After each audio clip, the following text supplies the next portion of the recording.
नमस्कार, आप देख रहे हैं आपका अपना चैनल भिवानी हलचल खबरों के संग में मैं मनोज कुमार। आइए सबसे पहले डालते हैं नजर आज की हेडलाइंस पर। एनएचएम कर्मचारियों की हड़ताल से अस्पताल की व्यवस्था चरमराई।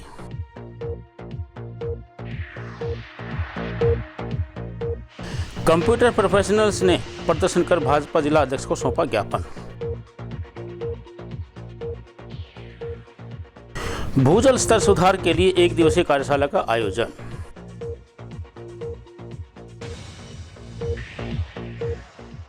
विश्व हेपेटाइटिस दिवस पर चलाया जागरूकता अभियान।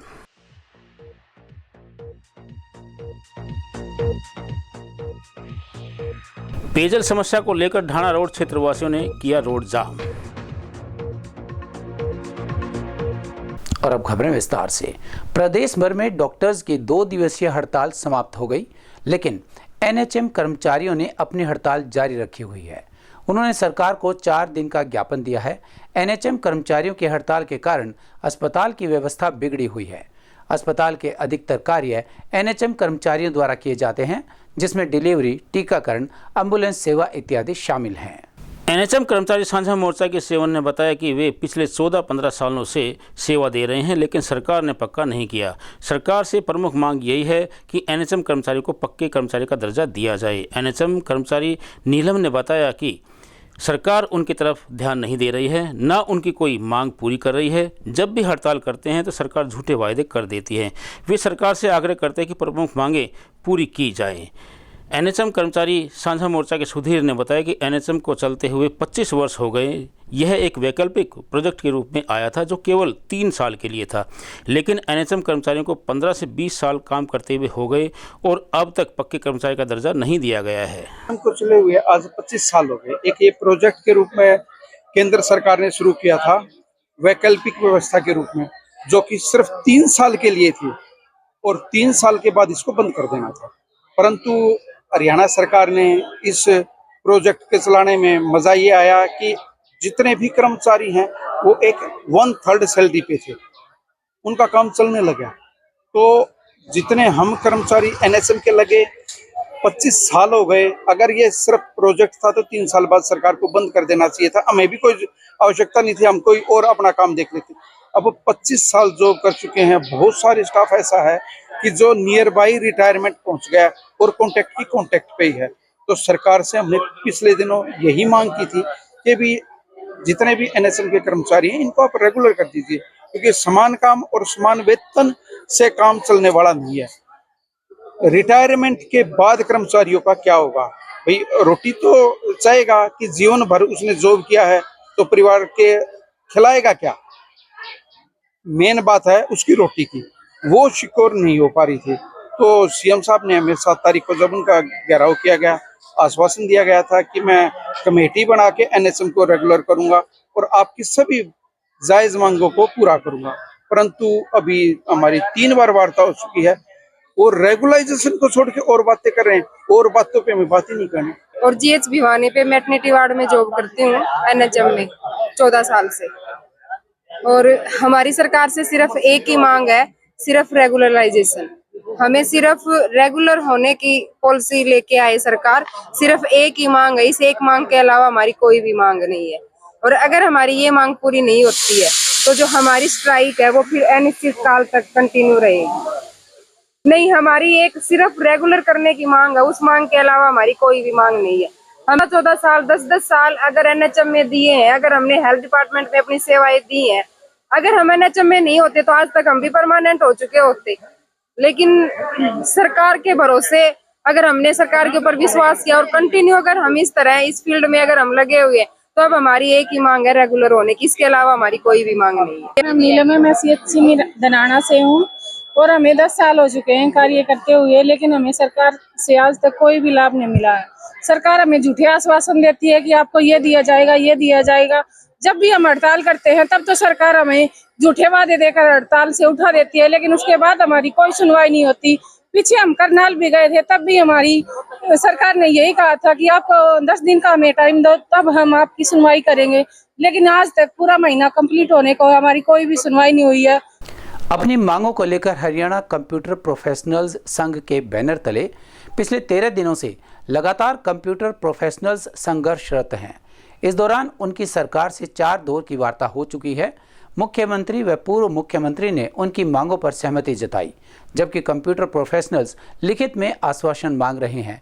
ऐसे में आला अधिकारियों के मनमाने रवैये के चलते कंप्यूटर प्रोफेशनल्स व सरकार में समझौता नहीं हो पा रहा है, जिसका खामियाजा नागरिकों को भुगतना पड़ रहा है। इस मौके पर हरियाणा कंप्यूटर प्रोफेशनल संघ के जिला अध्यक्ष अनिल कुमार, जिला महामंत्री गुरदीप सिंह ने कहा कि कंप्यूटर प्रोफेशनल्स अपनी विभिन्न मांगों को लेकर लंबे समय से कार्यरत और संघर्षरत हैं। ऐसे में कंप्यूटर प्रोफेशनल्स को पूर्व मुख्यमंत्री मनोहर लाल ने वर्ष 2019 में पत्रकार वार्ता कर DITS के तहत लगे सभी कंप्यूटर प्रोफेशनल्स पर सर्विस बाई लॉज लागू करने सहित अन्य सभी जायज़ मांगे माने जाने का आश्वासन दिया था। लेकिन पूर्व CM के आश्वासन के 5 वर्ष बीत जाने के बाद भी आज तक वे अपनी मांगों के लिए सड़कों पर भटकने को मजबूर हैं। जिला अध्यक्ष व जिला मंत्री ने कंप्यूटर प्रोफेशनल्स की मांगों के बारे में कहा कि कंप्यूटर प्रोफेशनल्स की हड़ताल से सबसे अधिक परेशानी आम जन को हो रही है। नागरिक अपने कार्य करवाने के लिए कार्यालयों के चक्कर काट रहे हैं। नागरिकों की रजिस्ट्री, इंतकाल, लाइसेंस, RC सहित 256 ऑनलाइन सेवाएं ठप पड़ी हैं, जिसके कारण सरकार को भी रोजाना करोड़ों रुपए का राजस्व का नुकसान हो रहा है। ऐसे में वे सरकार से मांग करते हैं कि उनकी मांगों को जल्द से जल्द पूरा किया जाए। कर्मचारियों कुछ मांगे हैं, इसको लेकर के कई दिनों से प्रयासरत है। एक करनाल के अंदर इनका धरना चल रहा है, उसी निमित्त आज लोग जो है यहाँ पर तकरीबन 120 की संख्या है। प्रदेश में 27 इन लोगों ने जो बताया वो अपनी मांगे लेकर के आए हैं और मेरे माध्यम से मुख्यमंत्री जी तक ये इनका ज्ञापन है वो भिजवाना है। तो मेरी तरफ से जो प्रयास रहेगा मैं करूँगा ज्ञापन इन लोगों का। मैं हमारे जिला अध्यक्ष भिवानी, मैं अनिल कुमार, जिला अध्यक्ष भिवानी। आज प्रदेश कमेटी के आह्वान पर जिला के सभी BJP अध्यक्षों को अपनी मांगों को के समर्थन के लिए यह ज्ञापन दिया जा रहा है और आज हमने भिवानी के जिला अध्यक्ष श्री मुकेश गौड़ जी को ज्ञापन दिया है और उन्होंने आश्वासन दिया है कि आपका मांग पत्र हम पहुँचा देंगे और आपकी जो मांगे हैं उनका समर्थन हम करते हुए CM साहब को बोलेंगे कि भी इनकी मांगों को जल्द से जल्द पूरा करवाया जाए। मैं ये बताना चाहता हूँ कि आज हमारा ज्ञापन था वो मुकेश गौड़ जी के निवास स्थान पर था, जिस पर हमारे सभी साथियों ने बढ़ चढ़कर हिस्सा लिया है। मुकेश गौड़ जी को बताया है कि मुख्यमंत्री तो हमारी बातों से सहमति जताते हैं, लेकिन वहाँ पर जो उच्च अधिकारी हैं, आला अधिकारी हैं, वो बात को दाएं से बाएं कर रहे हैं, वो हमारी बात नहीं सुनते। जैसे कि 24 तारीख को हमारा IT डायरेक्टर अजय तोमर जी से मिलना था, लेकिन उस दिन वहाँ गए तो वहाँ पर जो अधिकारी थे उन्होंने हमारे साथ ऐसा व्यवहार किया, दुर्व्यवहार किया, उसकी हम घोर निंदा करते हैं। भिवानी में जल शक्ति मंत्रालय की अटल भूजल योजना के तहत 1 दिवसीय राज्य स्तरीय कार्यशाला और प्रशिक्षण शिविर में 8 जिलों के किसानों और जनप्रतिनिधियों ने भाग लिया। इस योजना का उद्देश्य किसानों को सही फसल और कृषि में जल उपयोग दक्षता को बढ़ावा देना है। अधीक्षक अभियंता प्रदीप यादव ने कहा कि गिरता भूजल स्तर सभी के लिए खतरा बनता जा रहा है। सिंचाई विभाग के अधीक्षक अभियंता प्रदीप यादव ने कहा कि गिरता भूजल स्तर सभी के लिए खतरा बनता जा रहा है। गिरते भूजल स्तर को नियंत्रित करने के लिए सामुदायिक भागीदारी सबसे महत्वपूर्ण है।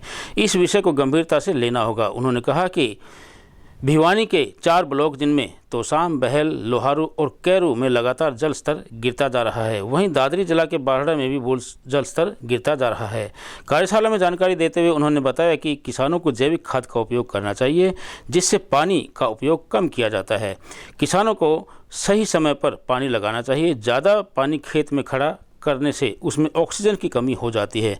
कार्यशाला में बताया कि फसल के अवशेष को जलाने के बजाय उससे खाद बनाकर खेत में डालनी चाहिए। करनाल से पहुंचे डॉक्टर सत्येंद्र कुमार ने किसानों को संबोधित करते हुए कहा कि आज किसानों को फसल की ज़रूरत के अनुसार ही पानी लगाना चाहिए। उन्होंने कहा कि 1 किलो धान लगाने के लिए 2 से 3,000 लीटर पानी लगता है और 1 किलो गेहूं को लगाने में 800 से 1,000 लीटर पानी लगता है। उन्होंने कहा कि पानी को बचाने के लिए किसान लेसर लैंड लेवलिंग मशीन का उपयोग कर सकते हैं। और ये जो अटल भूजल योजना है, इसके तहत जो ग्रामीण किसानों को समझाया गया है वो एक अच्छी बात है। जल को बचाना बहुत अच्छी बात है। किस तरह से बचाना? देखो, ये एक तो अंडरग्राउंड पाइपलाइन के द्वारा पानी खेत में पहुँचाया जाए, एक फव्वारे के द्वारा पहुँचाया जाए, एक फव्वारे की स्कीम होती है फव्वारे से।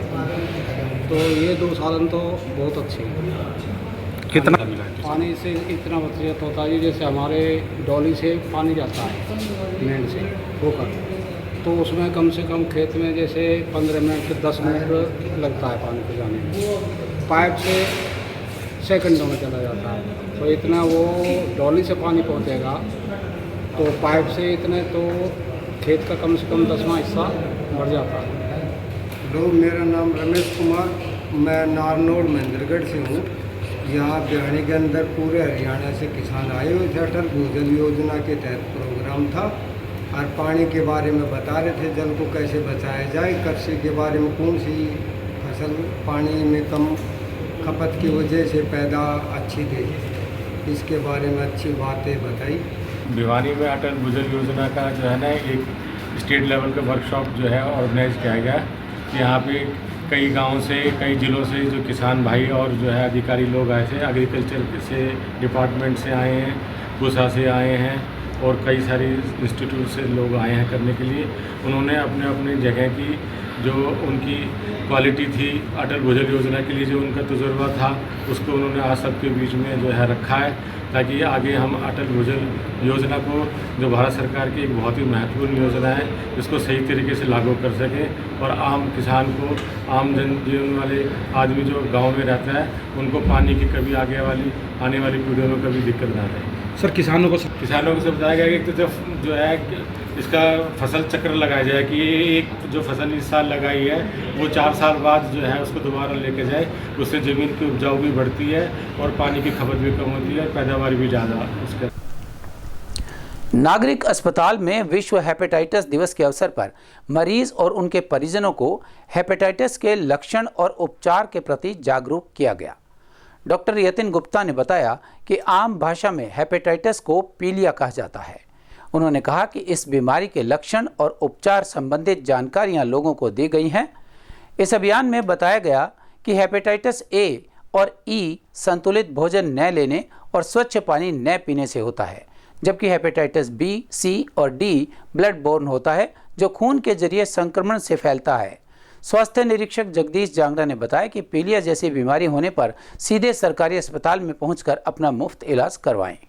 नागरिक अस्पताल के डॉक्टर यतिन गुप्ता ने बताया कि हेपेटाइटिस ए और आई के लिए सिम्टोमेटिक ट्रीटमेंट दिया जाता है।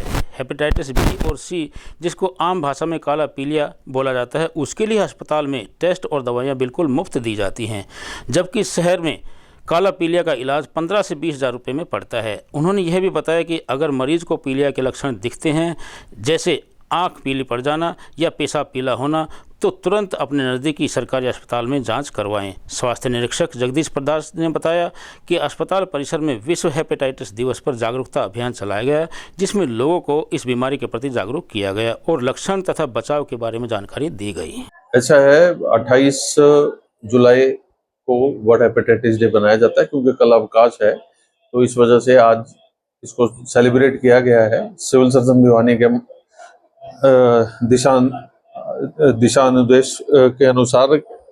और दूसरा क्या है कि वर्ल्ड हेपेटाइटिस डे के अंदर हेपेटाइटिस ए से ई के बारे में हम जागरूकता अभियान रखते हैं।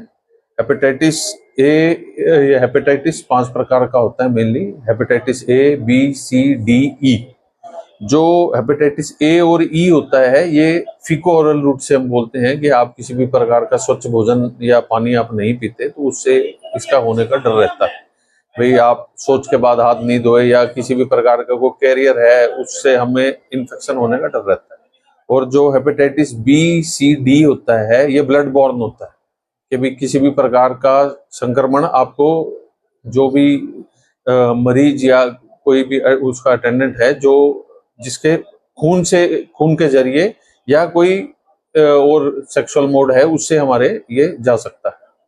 तो ए और ई के लिए तो सिम्टोमेटिक ट्रीटमेंट दी जाती है, और बी और सी का, जिसको आम भाषा में काला पीलिया भी बोला जाता है, उसके लिए हरियाणा सरकार द्वारा जो भी टेस्ट है वो उपलब्ध है और उसकी जो भी दवाइयां हैं वो निःशुल्क उपलब्ध है सरकारी अस्पताल। सर, मैं जगदीश प्रसाद जांगड़ा, स्वास्थ्य निरीक्षक, सिविल सर्जन ऑफिस भिवानी।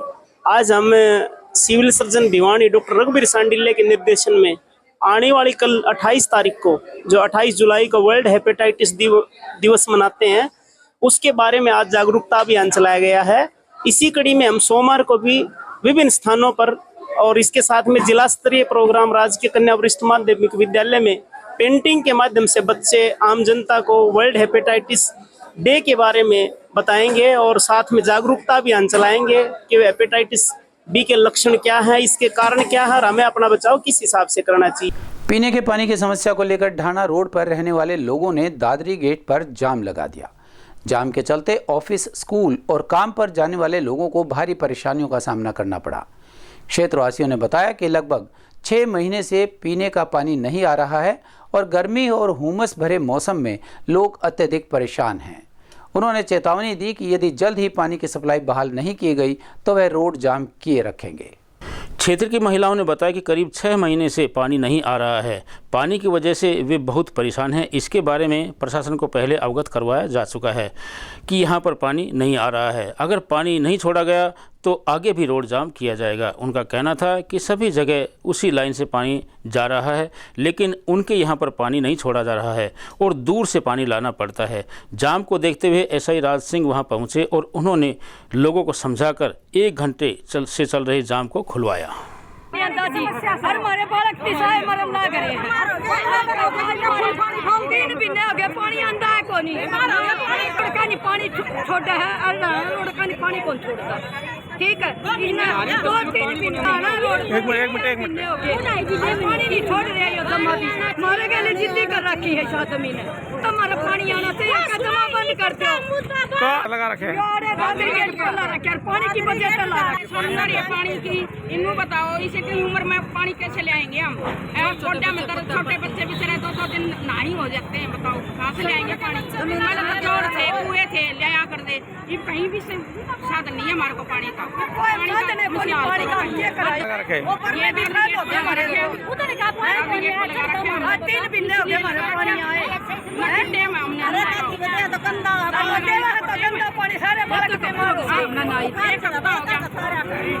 पानी नहीं आता हमारा ब्रिगेड पर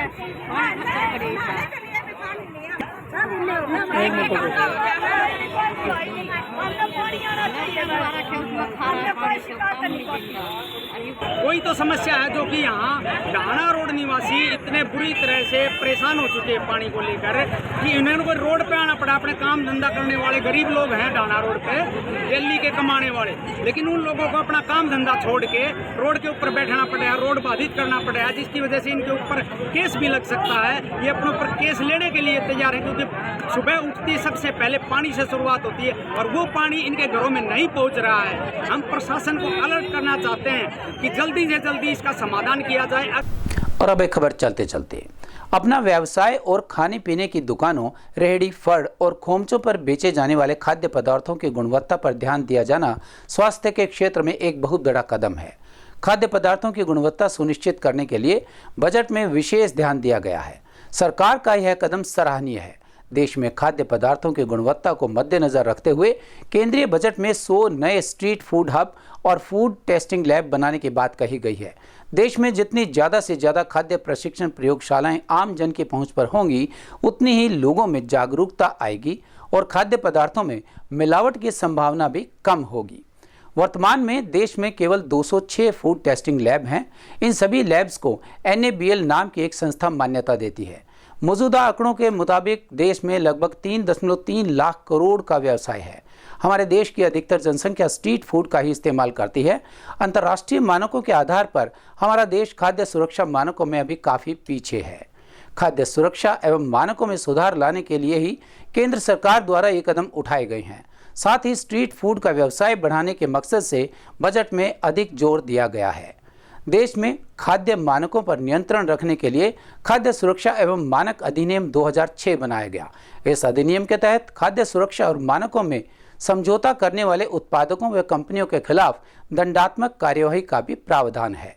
जिला स्तर पर खाद्य सुरक्षा अधिकारियों की टीम भी गठित है जो विभिन्न उत्पादक इकाइयों पर नियंत्रण रखती है, खाद्य सुरक्षा और मानकों के बारे में जागरूकता अभियान भी चलाती है। केंद्र सरकार ने देश में तथा विभिन्न स्थलों और मेलों आदि में खाद्य पदार्थों की गुणवत्ता को मद्देनजर रखते हुए खाद्य गुणवत्ता सुधार के कदम उठाए हैं। निस्संदेह केंद्रीय बजट में उठाया गया यह कदम क्रांतिकारी है। और अब जाने से पहले एक नज़र आज की हेडलाइंस पर। एनएचएम कर्मचारियों की हड़ताल से अस्पताल की व्यवस्था चरमराई।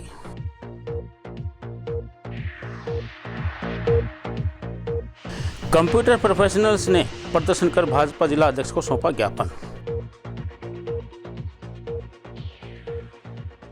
भूजल स्तर सुधार के लिए 1 दिवसीय कार्यशाला का आयोजन।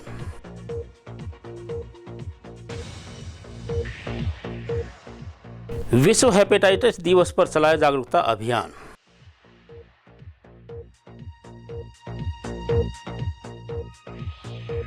पेयजल समस्या को लेकर ढाणा रोड क्षेत्रवासियों ने किया रोड जाम। हमारे इस संग में बस इतना ही। अगले अंक के लिए देखते रहिएगा आपका अपना चैनल भिवानी हलचल।